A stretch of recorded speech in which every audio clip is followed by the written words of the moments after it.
बिल्लाहि मिनश शैतानिर रजीम बिस्मिल्लाहिर्रहमानिर्रहीम।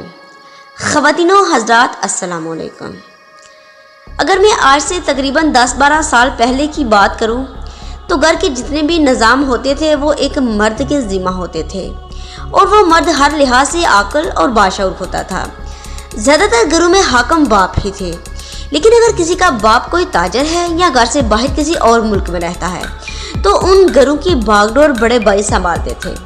लेकिन आज के ज़माना में ये ज़ोर हमेशा के लिए टूट चुका है और शायद अब वो ज़माना ना आए कि जब एक घर में एक समझदार इंसान हाकम होता था और घर के तमाम अमूर से बखूबी आगाह होता था।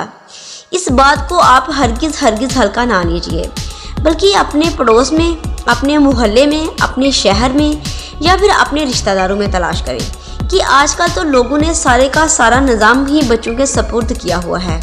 और आप यकीन करें कि मैंने कुछ ऐसे वालिदैन देखे हैं जो अपने बच्चों को डांटना भी पसंद नहीं करते और बड़े फ़ख्रिया अंदाज से बाहर लोगों को बताते हैं कि मेरे घर का निज़ाम मेरे बच्चे के सपुर्द है।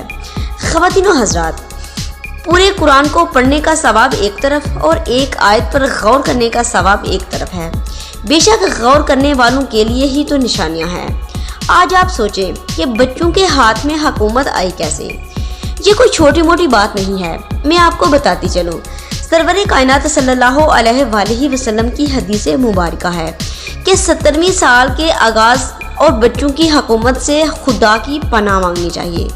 इस हदीस को अहले सुन्नत और अहले तशरीह दोनों ने ही बयान किया है कि सरवर कायनात सल्लल्लाहु अलैहि वसल्लम ने फरमाया कि इस दौर से खुदा की पनाह मांगो जब तुम देखोगे कि बागडोर बच्चों के हाथ में है। यकीनन वो आखिरी ज़माना है और इसके बाद इमाम महदी अलैहिस्सलाम का ज़हूर है। खुदा हम सबको सीधे राह पर कायम रहने की तौफीक अता फरमाए। आमीन सुम्मा आमीन। अल्लाहुम्मा सल्ली अला मुहम्मद व आले मुहम्मद व अज्जिल फरजहुम अजमाइन।